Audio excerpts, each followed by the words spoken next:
الحمد لله رب العالمين. نحمده ونستعينه ونستغفره ونؤمن به ونتوكل عليه ونعوذ بالله من شرور أنفسنا ومن سيئات أعمالنا. من يهده الله فلا مضل له ومن يضلله فلا هادي له. ونشهد أن لا إله إلا الله وحده لا شريك له. ونشهد أن سيدنا محمدا عبده ورسوله. أما بعد، فقد قال الله تعالى في القرآن العظيم والفرقان المجيد: أعوذ بالله من الشيطان الرجيم. بسم الله الرحمن الرحيم. يا أيها الذين آمنوا اتقوا الله حق تقاته ولا تموتن إلا وأنتم مسلمون. يا أيها الناس اتقوا ربكم الذي خلقكم من نفس واحدة وخلق منها زوجها وبث منهما رجالا كثيرا ونساء. واتقوا الله الذي تساءلون به والأرحام إن الله كان عليكم رقيبا. يا أيها الذين آمنوا اتقوا الله وقولوا قولا سديدا يصلح لكم أعمالكم ويغفر لكم ذنوبكم، ومن يطع الله ورسوله فقد فاز فوزا عظيما. وقال نبينا صلى الله عليه وسلم: فإن أصدق الحديث كتاب الله وخير الهدي هدي محمد صلى الله عليه وسلم وشر الأمور محدثاتها وكل محدثة بدعة وكل بدعة ضلالة وكل ضلالة في النار. அளவற்ற அருளாளரும் நிகரற்ற அன்புடையவனாகிய அல்லாஹ்வை போற்றி புகழ்ந்தவனாய், இறைவனின் தூதராய் இறுதி தூதராய் இவ்வுலகத்திற்கு வந்த முஹம்மது ரசூல் ஸல்லல்லாஹு அலைஹி வஸல்லம் அவர்கள் மீதும் அவர்களின் வாழ்க்கை வழிமுறைகளை வலுவாக பின்பற்றி நடந்த சத்திய சஹாபாக்கள், தாபீன்கள், தபா தாபீன்கள், நல்லோர்கள், குறிப்பாக இங்கு அமர்ந்துள்ள நம் அனைவர்கள் மீதும் அல்லாஹ்வின் அருளும் அன்பும் ஈடேற்றமும் என்றும் நின்று நிலவட்டுமாக. அன்பிற்கினிய அல்லாஹ்வின் நல்லடியார்களே, அல்லாஹ்வினுடைய மாபெரும் கிருபையால் இறைவன் யாருக்கு நாடுகின்றானோ அவர்களுக்கு மட்டுமே தன்னுடைய மார்க்கத்தை, இந்த ஹிதாயத்தை வழங்குகின்றான். அப்படிப்பட்ட மார்க்கத்தை சுமந்தவர்களாக நாம் அனைவரும் இருக்கின்றோம். அல்ஹம்துலில்லாஹ். அருமையானவர்களே, இன்னும் 20 தினங்களில் புனித மாதமான ரமதானை நாம் வரவேற்க இருக்கின்றோம். ரமதான் நம்மை வந்து அடைய இருக்கின்றது. ரமதான் வருவதற்கு முன்னால் ரமதானுக்கு நாம் எப்படியெல்லாம் நம்மை தயார்படுத்த வேண்டும், குறிப்பாக இந்த ஷாபானுடைய மாதத்தில் எப்படிப்பட்ட நல்லறங்களில் நாம் நம்மை ஆழ்படுத்திக் கொள்ள வேண்டும், நம்முடைய செயல்பாடுகளை எதற்கால் அமைத்துக் கொள்ள வேண்டும். கண்ணியமானவர்களே, அல்லாஹ்வின் தூதர் ஸல்லல்லாஹு அலைஹி வஸல்லம் அவர்கள் ஷாபானுடைய மாதம் வந்துவிட்டால் அதிகமான நோன்புகளை நோற்பார்கள். சஹாபாக்கள் அனைவரும் அல்லாஹ்வின் தூதர் அவர்களுடைய செயல்பாடுகளை பார்த்துவிட்டு அல்லாஹ்வின் தூதர் அவரிடத்தில் கேட்கின்றார்கள், யா ரசூலல்லாஹ், எந்த ஒரு மாதமும் ரமதானுக்கு பின்னால் நீங்கள் இந்த அளவிற்கு நோன்புகளை முற்படுத்தியது கிடையாது, அதிகப்படுத்தியது கிடையாது. ஏன், எதற்காக இந்த ஷாபானுடைய மாதத்தில் இத்துணை நோன்புகளை நீங்கள் நோக்கின்றீர்கள்? அதற்கான காரணத்தை இந்த இடத்தில் சொல்லுங்கள் என்பதாக கேட்கின்றார். அப்பொழுது அல்லாஹ்வின் தூதர் ஸல்லல்லாஹு அலைஹி வஸல்லம் அவர்கள் பதில் சொல்கின்றார்கள், என் அருமை சஹாபாக்களே, என் அருமை தோழர்களே, ரஜபிற்கும் ரமதானுக்கும் மத்தியில் இருக்கக்கூடிய இந்த ஷாபானுடைய மாதத்தில் மக்கள் அனைவரும் பொடுபோக்காக இருக்கின்றார். பொடுபோக்கு என்று சொன்னால் நன்மையிலிருந்து தூரமாக இருக்கின்றார். ரமலான் வந்தால் நன்மைகளை அதிகமாக செய்ய வேண்டும். ரஜபினுடைய மாதம் புனித மாதங்களில் ஒன்று. ரஜபில் கவனமாக இருப்பார்கள், ஷாபானை மறந்து விடுவார்கள், மீண்டும் ரமதானில் தங்களை தயார்படுத்திக் கொள்வார்கள். கண்ணியமானவர்களே, அல்லாஹ்வின் தூதர் ஸல்லல்லாஹு அலைஹி வஸல்லம் அவர்கள் எந்த அடிப்படையில் இதை சொன்னார்கள் தெரியுமா? அன்றைய காலத்து மக்கத்து குறைஷிகள் இஸ்லாமிய மார்க்கம் வருவதற்கு முன்னாலே அல்லாஹ் ரப்பல் ஆலமீன் 4 மாதங்களை புனித மாதங்களாக இந்த உம்மத்திற்கு கொடுத்தார். அந்த 4 மாதங்கள் வரும் பொழுதெல்லாம் அவர்கள் அந்த 4 மாதங்களில் வேட்டையாட மாட்டார்கள், சரியான பேணுதலை கடைபிடிப்பார்கள், அனாச்சாரமான விஷயங்களில் ஈடுபட மாட்டார்கள். குறிப்பாக அவர்களுடைய பழக்கமான சண்டைகள், காலம் காலமாக சண்டைகள் தொடர்ந்து கொண்டே இருக்கும். குடும்பத்தில் அந்த தொடர்ச்சிகள் இருந்து கொண்டே இருக்கும். ஆனால் இந்த மாதம் வந்துவிட்டது என்று சொன்னால், புனித மாதங்கள் வந்துவிட்டது என்று சொன்னால், அவர்கள் அந்த சண்டையிலிருந்து தங்களை விலக்கிக் கொள்வார்கள். இப்படி இஸ்லாமிய மார்க்கம் வருவதற்கு முன்னாலே அந்த மக்களுக்கு மத்தியில் இது போன்ற நல்ல செயல்பாடுகள் அமைந்திருந்தது. அந்த 4 மாதம், அந்த புனித மாதத்தில் ஒன்றுதான் ரஜபினுடைய மாதம்.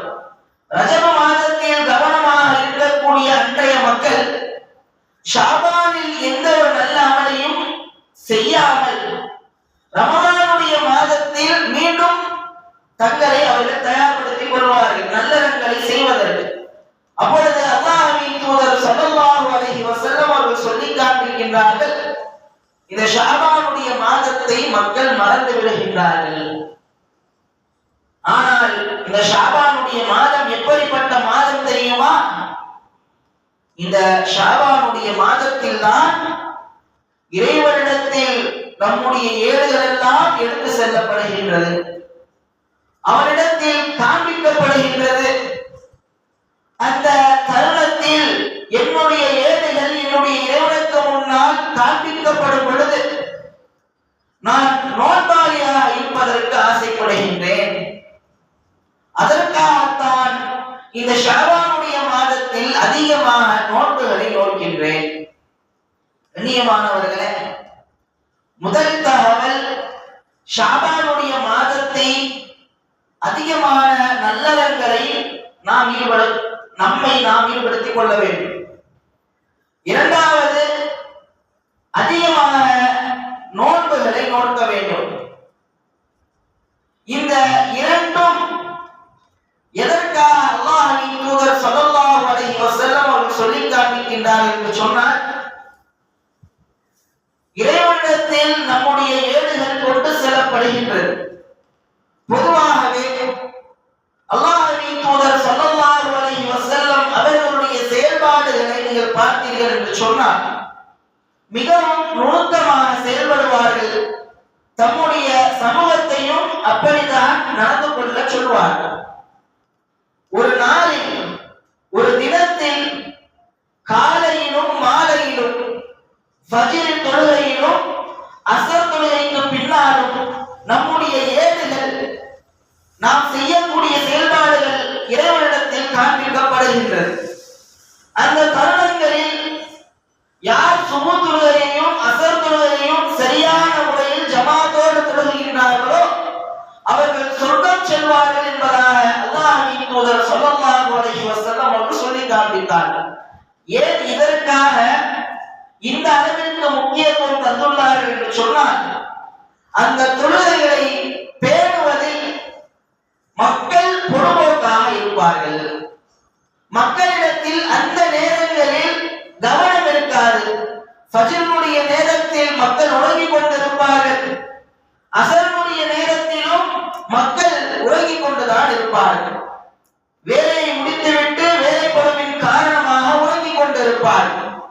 இந்த இரண்டு நேரங்களையும் சரியான முறையில் ஒரு மனிதன் கடைபிடித்த தொழுகையை சரியான முறையில் தொழுதான் என்று சொன்னால் நிச்சயமாக அந்த நபர்கள் சொர்க்கத்திற்கு செல்வார்கள் என்பதாக அல்லாஹ்வின் தூதர் ஸல்லல்லாஹு அலைஹி வஸல்லம் அவர்கள் சொல்லித் தருகிறார்கள். காரணம், அந்த தருணங்களில் அல்லாஹ்விடத்தில் நம்முடைய ஏடுகள் கொண்டு செல்லப்படுகின்றது. வாரங்களை எடுத்துக்கொண்டோம் என்று சொன்னால் திங்கட்கிழமையும் வியாழக்கிழமையும் நம்முடைய ஏடுகள் இறைவனிடத்தில் எடுத்து செல்லப்படுகின்றது. அந்த இரண்டு நாட்களையும் அந்த இரண்டு நாட்களிலும் அல்லாஹ்வின் தூதர் அவர்கள் நோன்புகளை நோற்றார்கள்.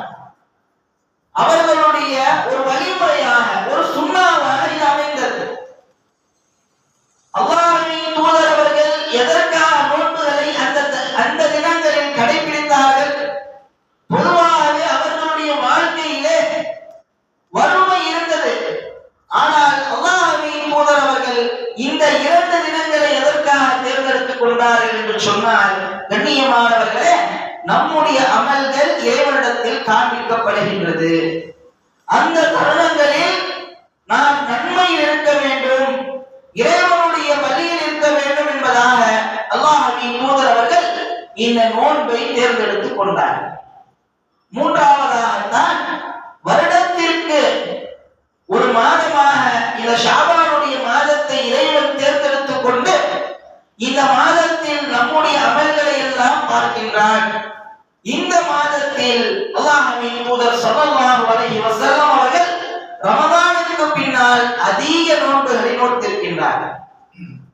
கண்ணியமானவர்களே, நல்லறங்களில் ஈடுபடுவதும் நோன்புகளை நோற்பதும் அல்லாஹ்விடத்தில் நம்முடைய அந்தஸ்துகள், குறிப்பாக நம்முடைய ஏடுகள் காண்பிக்கப்படும் பொழுது இறைவனிடத்தில் நமக்கான அந்தஸ்துகள் உயர்த்தப்படுகின்றது.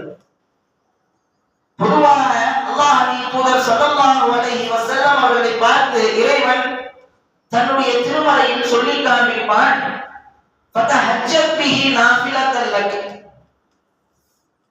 நீங்கள் தஹஜ்ஜத் தொழுகையை பேணுதலாக்கிக் கொள்ளுங்கள். இந்த தஹஜ்ஜத்தினுடைய நேரம் எப்படிப்பட்ட நேரம் தெரியுமா? மக்கள் அனைவரும் உறங்கிக் கொண்டிருக்கும் பொழுது நீங்கள் எழுந்து என்னிடத்தில் கேட்கும் பொழுது நிச்சயமாக நான் உங்களுக்கு அளிக்கின்றேன். நீங்கள் கேட்கக்கூடிய அனைத்தையும், நீங்கள் கேட்கக்கூடிய பிரார்த்தனைகளை எல்லாம் நான் கபூலாக்குகின்றேன் என்பதாக சொல்லி காண்பிக்கின்றான். காரணம், அந்த தருணங்களில் மக்கள் யாரும் அல்லாஹ்வுடைய வழிபாடு இருக்க மாட்டார்கள், உறங்கிக் கொண்டு இருப்பார்கள். அந்த தருணத்தை ஒரு மனிதன், ஒரு முஃமின் அல்லாஹ்விற்காக ஆக்கிக் கொள்கின்றான் என்று சொன்னால் இறைவன் அந்த அடியானை மிக பெரும் ஒரு உயரத்திற்கு, ஒரு அந்தஸ்திற்கு கொண்டு செல்கின்றான். அந்த அடிப்படையில் தான் இந்த ஷாபானுடைய மாதத்தில் மக்கள் தங்களுடைய வாழ்க்கையில் இருக்கக்கூடிய அனைத்து செயல்பாடுகளின் பால் சென்று கொண்டிருக்கும் பொழுது இறைவனுடைய நினைப்பால் மீண்டும் அல்லாஹ்வுடைய வழியில் அவன் திரும்புகின்றான் என்று சொன்னால் இறைவனிடத்தில் அவனுக்கான அந்தஸ்துகள் உயர்த்தப்படுகின்றது. குறிப்பாக அல்லாஹ்வின் தூதர் அவர்கள் எதற்காக இந்த நோன்பை தேர்ந்தெடுத்தார்கள்? எல்லா விதமான வணக்க வழிபாடுகளிலும் அல்லாஹ் அவனுக்கு, அந்த அடியாருக்கு இருக்கின்றான். ஆனால் எல்லா செயல்பாடுகளிலும் எல்லா வணக்க வழிபாடுகளிலும் ஒரு வித்தியாசம் இருக்கும். ஆனால் அந்த வணக்க வழிபாடுகளில் நாம் செய்யக்கூடிய அந்த செயல்பாடுகளை மனிதர்கள் பார்க்கும் பொழுது அவர் அந்த வணக்க வழிபாடுகளை செய்கின்றார் என்ற ஒரு சிந்தனை மனிதருக்கு பார்க்கும் பொழுது எழுந்துவிடும். உதாரணமாக ஒரு மனிதன் தான தர்மம் கொடுக்கும் பொழுது மற்றொரு மனிதன் பார்க்கின்றார் என்று சொன்னால் அவர் சதகா செய்கின்றார் என்பதை உணர்ந்து கொள்வார். ஒரு மனிதர் தொழுகையில் ஈடுபடும் பொழுது அதை பார்க்கக்கூடிய மனிதர் அவர் தொழுகையாளியாக இருக்கின்றார், தொழுகையில் ஈடுபட்டுக் கொண்டிருக்கின்றார் என்பதை உணர்ந்து கொள்வார். அதே போன்று ஒரு மனிதர் உம்ராவிற்காகவோ ஹஜ்ஜிற்காகவோ காபத்துல்லாவை சுற்றி வரும் பொழுது யஹ்ராமினுடைய ஆடையில் இருக்கும் பொழுது அவர் அந்த வணக்க வழிபாடுகளில் இருக்கின்றார் என்பதை பார்க்கக்கூடிய மனிதர்கள் உணர்ந்து கொள்வார்கள். ஆனால் பார்ப்பதை மட்டும் வைத்து ஒரு வணக்க வழிபாடுகளை நம்மால் உணர்ந்து கொள்ள முடியாது என்று சொன்னால் அது ஒரே ஒரு வணக்க வழிபாடுதான், அதுதான் நோன்பு என்பதாக அல்லாஹ்வின் தூதர் அவர்கள் நமக்கு கற்றுத் தருகின்றார். இந்த நோன்பில் மட்டும்தான் முகஸ்துதி என்பது கிடையாது, ரியா என்பது கிடையாது. அந்த அடியார் தான் நோன்பாளி என்பதாக வெளிப்படுத்தாமல் எந்த ஒரு மனிதனும் தான் நோன்பாளி என்பதை உணர்த்தாமல் எந்த ஒரு மனிதனாலும் அவர் நோன்பாளி என்பதை அறிந்து கொள்ளவே முடியாது. அப்படிப்பட்ட அந்த நோன்பாளியினுடைய அந்த இஹ்லாஸிற்காக, அந்த நோன்பாளியினுடைய அந்த வணக்க வழிபாடுகளுக்காக அல்லாஹ் ரப்பல் ஆலமீன் ஒரு மிக பெரும் ஒரு அந்தஸ்தை கொடுக்கின்றான். அதிலும் குறிப்பாக அல்லாஹ்வின் தூதர் ஸல்லல்லாஹு அலைஹி வஸல்லம் அவர்கள் சொல்லித் தருவார்கள், எல்லா விதமான வணக்க வழிபாடுகளுக்கும் இறைவன் ஒரு குறிப்பிட்ட ஒரு கூலியை சொல்லி காண்பிக்கின்றான். ஆனால் நோன்பை மட்டும் தனக்காக அவன் எடுத்துக் கொள்கின்றான். ஒரு அடியார் எனக்காக நோன்பை நோக்கின்றான், அந்த அடியாருக்கு நானே கூலி கொடுப்பேன் என்பதாக இறைவன் அந்த நோன்பாளியை தேர்ந்தெடுத்துக் கொள்கின்றான் என்று சொன்னால், கண்ணியமானவர்களே, இந்த ஷாபானுடைய மாதத்தில் நோன்புகளை நோற்பதின் மூலம் அல்லாஹ்விடத்தில் மிக பெரும் அந்தஸ்தை பெற முடியும் என்பதை அல்லாஹ்வின் தூதர் ஸல்லல்லாஹு அலைஹி வஸல்லம் அவர்கள் சொல்லி காண்பிக்கின்றார். அது மட்டுமல்லாமல் வரக்கூடிய ரமதானுடைய மாதத்திற்கு நாம் இந்த ஷாபானுடைய மாதத்தில் வைக்கக்கூடிய நோன்பு என்பது நமக்கு ஒரு பயிற்சியாக அமைந்துவிடும். பொதுவாகவே எல்லா எக்ஸாம்களிலும் எல்லா விதமான நமக்கு தேர்வுகளில் நாம் ஈடுபடும் பொழுது அதற்கான பயிற்சியை நாம் எடுத்துக் கொள்கின்றோம். அந்த பயிற்சி என்பது நமக்கு மிகவும் அந்த தேர்விற்கு எளிய ஒரு முறையை நமக்கு கொடுக்கும். அது போன்றுதான் இந்த ஷாபானில் நாம் எடுத்துக்கொள்ளக்கூடிய நல்ல அமல்கள், குறிப்பாக நோன்புகள் நமக்கு ரமதானில் மிகவும் இலகுவான முறையில் ரமதானை கடத்துவதற்கு, ரமதானை சரியான முறையில் கடப்பதற்கு நமக்கு இது ஒரு பயிற்சியாக அமைந்துவிடும். கண்ணியமானவர்களே, ரமதானில் எந்த அளவிற்கு தொழுகையில் ஈடுபட வேண்டுமோ, எந்த அளவிற்கு குர்ஆன் திலாவத்தில் ஈடுபட வேண்டுமோ, நோன்புகளில் ஈடுபட வேண்டுமோ, அதிகமாக இறைவனிடத்தில் பாவ மன்னிப்பு கேட்க வேண்டுமோ, அந்த அத்துணை வணக்க வழிபாடுகளையும் இந்த ஷாபானுடைய மாதத்திலே நாம் எடுத்துக்கொண்டோம் என்று சொன்னால் வரக்கூடிய ரமதான் நமக்கு இலகுவாகவும், அதே நேரத்தில் இந்த ஷாபானை விட 2 மடங்காக நாம் அந்த ரமதானில் வணக்க வழிபாடுகளை செலுத்துவதற்கு அது மிகவும் நமக்கு உதவியாக அமையும் என்பதை அல்லாஹ்வின் தூதர் ஸல்லல்லாஹு அலைஹி வஸல்லம் அவர்களுடைய வழிமுறைகளில் இருந்து நம்மால் புரிந்து கொள்ள முடிகின்றது. அதே நேரத்தில் கண்ணியமானவர்களே, இந்த ஷாபானுடைய மாதம் எந்த அளவிற்கு அல்லாஹ்விடத்தில் மிகவும் கண்ணியமாக பார்க்கப்படுகின்றதோ, அதே நேரத்தில் இந்த ஷாபானுடைய மாதத்தில் சில மனிதர்கள் சில நாட்களை தேர்ந்தெடுத்துக் கொண்டு அந்த நாளை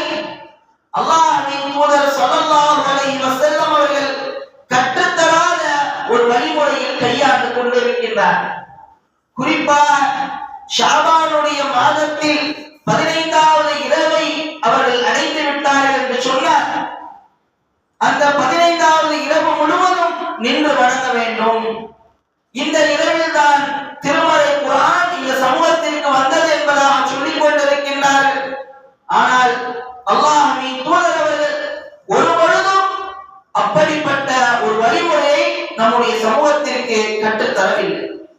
கண்ணியமானவர்களே, ஷாபானுடைய மாதத்தில் நோன்புகளை அல்லாஹ்வின் தூதர் அவர்கள் நோன்பு நோட்டார்கள். ஷாபானுடைய மாதம் நம்முடைய அமல்கள் இறைவனிடத்தில் எடுத்து காண்பிக்கப்படுகின்றது என்பதாக சொன்னார்கள்.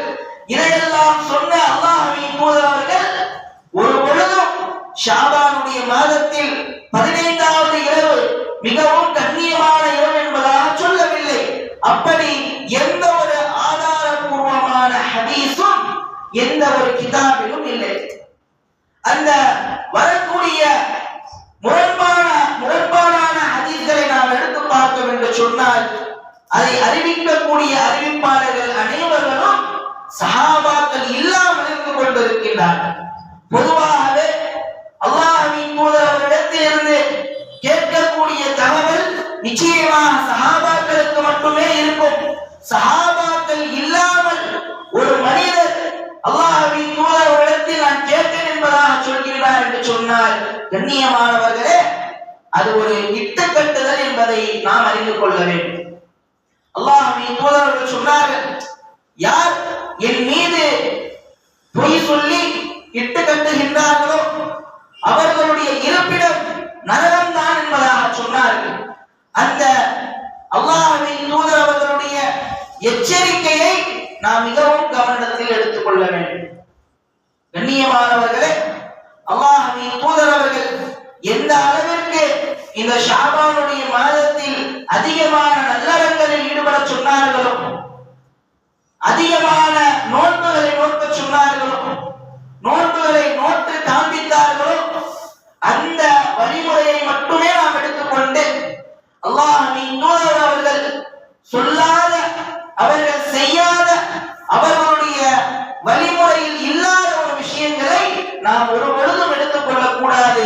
கண்ணியமானவர்களே, இந்த ஷாபானுடைய மாதத்தை அல்லாஹ்வின் தூதர் அவர்கள் எப்படி நமக்கு கற்றுத்தந்தார்களோ அந்த வழிமுறையில் அமைத்து இறைவனிடத்தில் நம்முடைய அமல்கள் எடுத்துச் செல்லப்படும் பொழுது நாம் அனைவரும் நோன்பாளியாக இருப்பதற்கு அல்லாஹ் ரப்பல் ஆலமீன் நம் அனைவருக்கும் தௌஃபீக் செய்வானாக. வ ஆகிர் தஅவானா அல்ஹம்துலில்லாஹி ரப்பில் ஆலமீன்.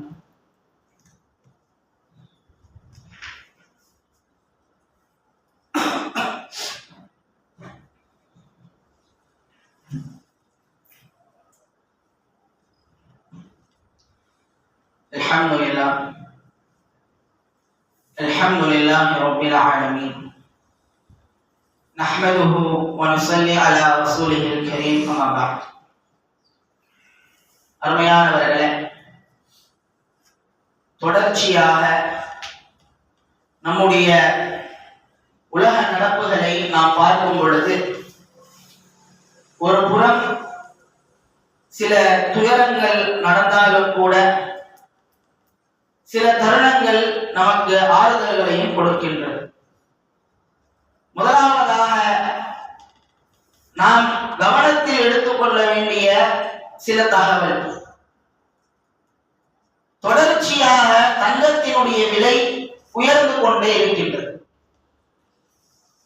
இந்த தங்கத்தினுடைய விலையும் வெள்ளியினுடைய விலையும் தான் இன்று சராமாரியாக உயர்ந்து கொண்டே இருக்கின்றது. நடுத்தர மக்களுக்கு இதை பார்க்கும் பொழுது எந்த நிலையில் எப்படிப்பட்ட தருணங்களில் நம்முடைய வருங்காலத்தை நாம் எப்படி அமைத்துக் கொள்ளப் போகின்றோம் என்ற ஒரு அச்சம் அவர்களுடைய மனதில் ஆழமாக பதிந்துவிட்டது. கண்ணியமானவர்களே, உலக சூழலை நாம் பார்க்கும் பொழுது குறிப்பாக ஒற்றை மனிதன் அமெரிக்காவினுடைய அதிபர் டொனால்ட் ட்ரம்ப் எந்த ஒரு வகையிலும் அவனை சர்வாதிகாரி என்பதாக சொல்லிவிட முடியாது. நாம் பார்க்கக்கூடிய செய்திகளை எடுத்துக்கொண்டாலும் சரி, நாம் கேட்கக்கூடிய செய்திகளை நாம் எடுத்துக்கொண்டாலும் சரி, நாம் பார்ப்பதற்கு அவன் செய்யக்கூடிய செயல்பாடுகள் பிரம்மாண்டமாக இருந்தாலும் கூட அவன் ஒரு பப்பெட்டு தான், அவன் ஒரு தலையாட்டி பொம்மை தான். அவனை இயக்கக்கூடிய ஒரு நாடு இருக்கின்றது, அதுதான் இஸ்ரேல். கண்ணியமானவர்களே, இஸ்ரேல் என்ன சொல்கின்றதோ அதை அப்படியே கேட்பதுவெல்லாம் இந்த அமெரிக்காவினுடைய அதிபர் டொனால்ட் ட்ரம்ப். எந்த நாடுகளை எல்லாம் தன்னுடைய கைவசத்தில் வைக்க வேண்டுமோ அப்படிப்பட்ட நாடுகளுடைய அதிபர்களை தொடர்ச்சியாக கைது செய்து கொண்டிருக்கின்றார். இப்பொழுது வெனிசுலாவை அந்த அதிபரை கைது செய்வதற்கான எல்லா விதமான முனைப்பையும் அந்த டொனால்ட் ட்ரம்ப் காண்பித்துக் கொண்டிருக்கின்றார். கண்ணியமானவர்களே, இவர் செய்யக்கூடிய ஒவ்வொரு செயல்பாடும் நம்முடைய உலகத்தினுடைய பொருளாதாரத்திலிருந்து எல்லா விதமான விஷயங்களிலும் பாதிப்பு ஏற்படுகின்றது. குறிப்பாக மனிதர்கள் எப்படி நாடுகளுக்கு மத்தியில் அவர்களுடைய இணக்கங்கள் இருந்து கொண்டிருக்கின்றதோ, குறிப்பாக வரியினுடைய விஷயத்தில் உலகம் முழுவதும் இருக்கக்கூடிய நாடுகள் தங்களுடைய நாடுகளுடைய இந்த வியாபாரத்தில் வர்த்தகத்தில் எந்த அளவிற்கு நம்பியிருக்கின்றதோ அதையெல்லாம் தொடர்ச்சியாக உடைப்பதற்கான எல்லா விதமான செயல்பாடுகளையும் இந்த அமெரிக்கா என்ற இந்த நாடு செய்து கொண்டிருக்கின்றது.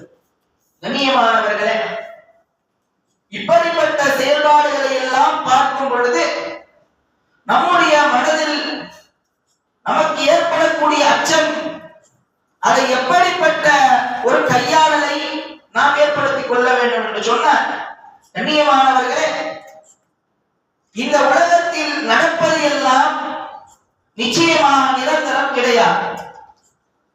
அல்லாஹ் ரப்புல் ஆலமீன் எப்பொழுது ஒரு மனிதனை உயர்த்துகின்றானோ அந்த உயர்த்தப்பட்ட அந்த மனிதன் நிச்சயமாக ஒரு நாளில் தாழ்ந்தே ஆகுவான்.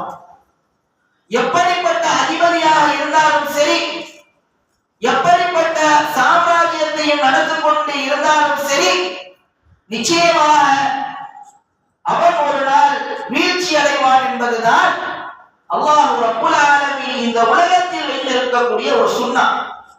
பொதுவாக இறைவனுக்கு என்ற ஒரு சுன்னா இருக்கும். உலகத்தில் இப்படித்தான் நடக்கும் என்பதான சில விஷயங்களை இறைவன் நிர்ணயித்து வைத்திருக்கின்றான். அப்படிப்பட்ட ஒரு சுன்னாதான் எந்த நாடுகள் வளர்ச்சியை நோக்கி நகர்ந்து கொண்டே இருக்கின்றதோ அந்த நாடுகளில் நிச்சயமாக ஒரு நாள் வீழ்ச்சியை அந்த நாடு சந்திக்கும். கண்ணியமானவர்களே, இப்பொழுது தொடர்ச்சியாக தங்கத்தினுடைய விலை உயர்ந்து கொண்டே இருக்கின்றது என்று சொன்னால் நிச்சயமாக ஒரு நாள் இந்த தங்கத்தினுடைய விலை சரியும். அல்லாஹ்வின் தூதர் அவர்கள் சொன்னார்கள், நாளை மறுமையினுடைய அடையாளங்களில் ஒன்று, நாளை மறுமையில் ஒரு ஓடை ஓடிக்கொண்டிருக்கும். அந்த ஓடை முழுவதும் தங்கமாக இருக்கும். ஆனால் அந்த தங்கத்தை எடுப்பதற்கு எந்த ஒரு மனிதனும் ஆசைப்பட மாட்டான்.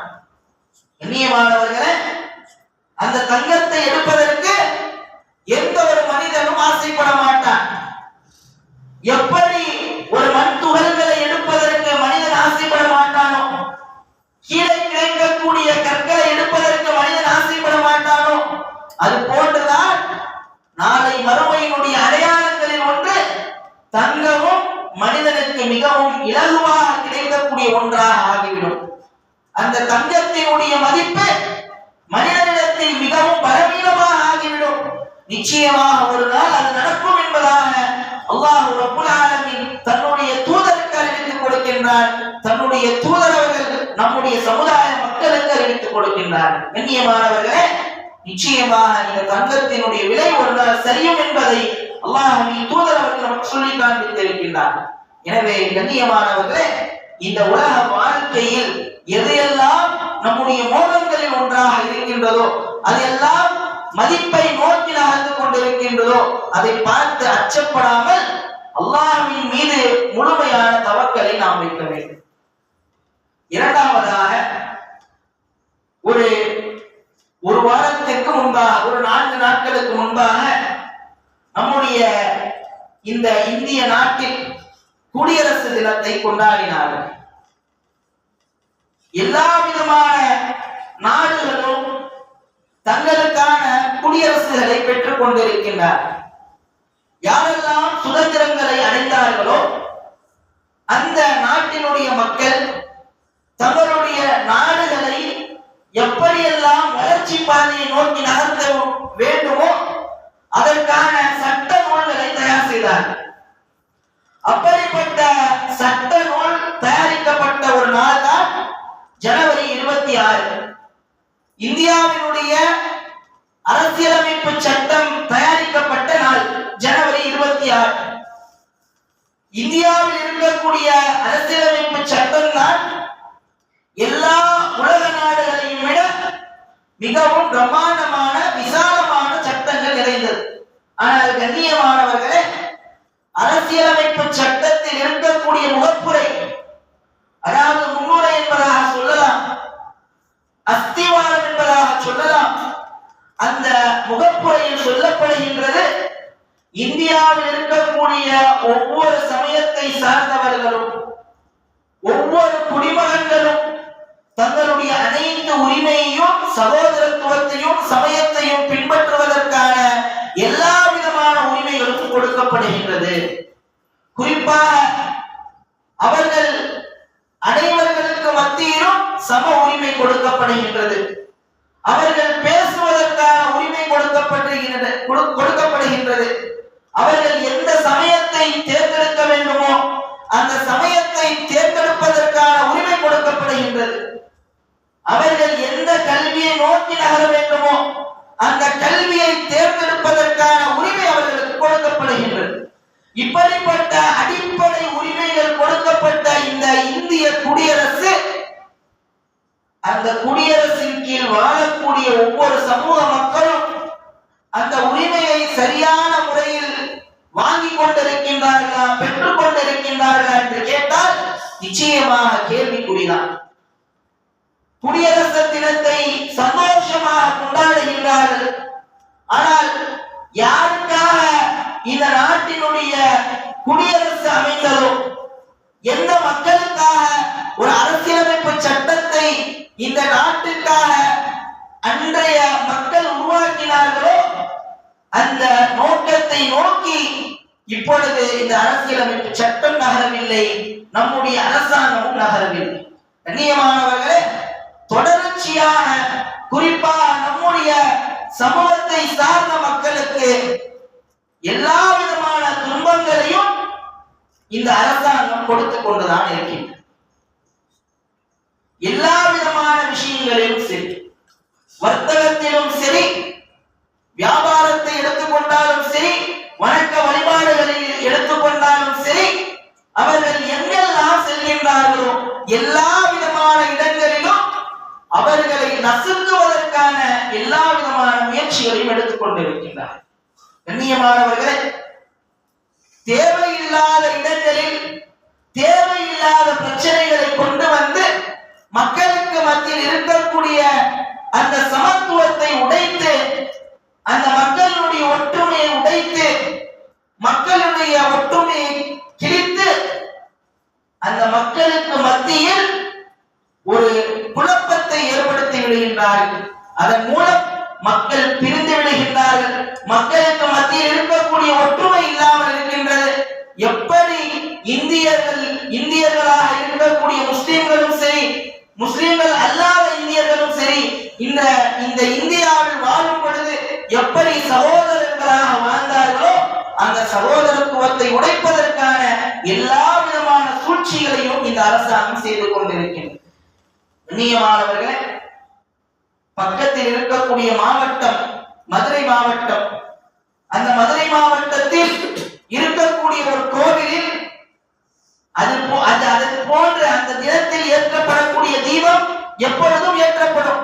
ஆனால் சம்பந்தமே இல்லாத ஒரு நேரத்தில் அது ஒரு ஷூ மோட்டோவாக அவரால் அந்த தேர்வை எடுத்துக் எடுத்துக்கொள்கின்றார், அந்த ஒரு வழக்கை தயார் செய்கின்றார். அந்த நீதிபதி அதற்கான விளக்கத்தை கொடுத்து அதற்கான ஒரு நீதியையும் கொடுக்கின்றார்.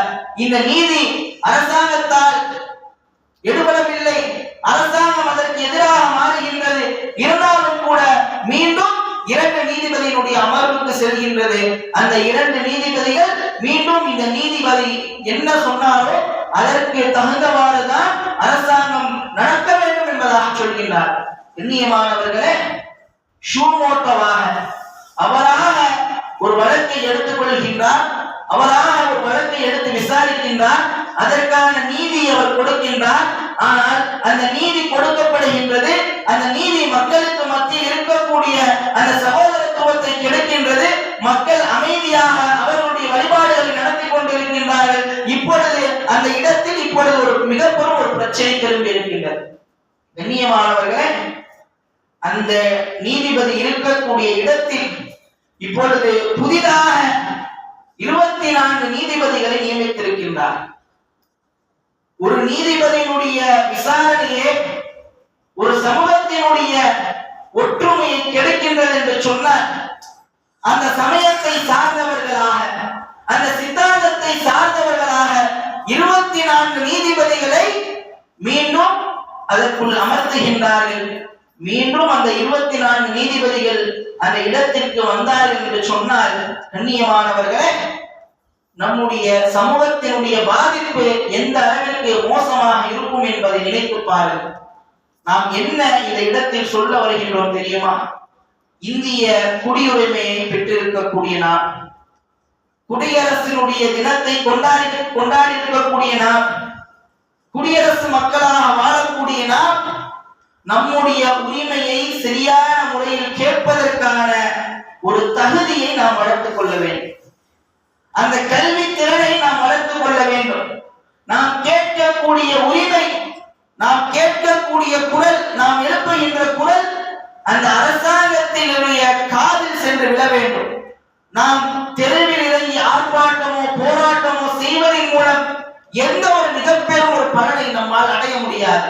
நாம் கேட்கக்கூடிய குரலும் நாம் கேட்கக்கூடிய நீதியும் எப்பொழுது அரசாங்கத்தினுடைய கதவை தட்டுகின்றதோ அப்பொழுது மட்டும்தான் நிச்சயமாக நமக்கான வழிகள் பிறக்கும். எனவே கண்ணியமானவர்களே, எந்த ஒரு கல்வியின் மூலம் இஸ்லாமிய சமூக மக்களினுடைய உரிமையை பெற முடியுமோ அந்த கல்வியை தேர்ந்தெடுங்கள், அந்த கல்வியை நோக்கி போராடுங்கள், அந்த கல்வியை தங்களுடைய குழந்தைகளின் பால் ஆர்வப்படுத்துங்கள். நிச்சயமாக ஒரு நாள் அல்லாஹ் ரப்புல் ஆலமீனுடைய உதவியோடு இறை வசனத்தினுடைய அடிப்படையில், இறை மார்க்கத்தின் அடிப்படையில் குர்ஆனையும் சுன்னாவையும் கற்றுவிட்டு அதற்கு பின்னால் எந்த ஒரு கல்வியின் மூலம் இந்த சமூகத்திற்கு வெற்றி இருக்கின்றதோ அந்த கல்வியை கொடுங்கள். அல்லாஹ் ரப்பல் ஆலமீன் அந்த கல்வியாளர்களின் மூலம் இந்த சமூகத்திற்கு மிகப்பெரும் ஒரு மாற்றத்தை கொடுப்பான். வாஹிர் தஅவானா அல்ஹம்துலில்லாஹி ரப்பில் ஆலமீன். அஸ்ஸலாமு அலைக்கும் வ ரஹ்மத்துல்லாஹி வ பரகாத்துஹு. அகீமுஸ் ஸலாத்.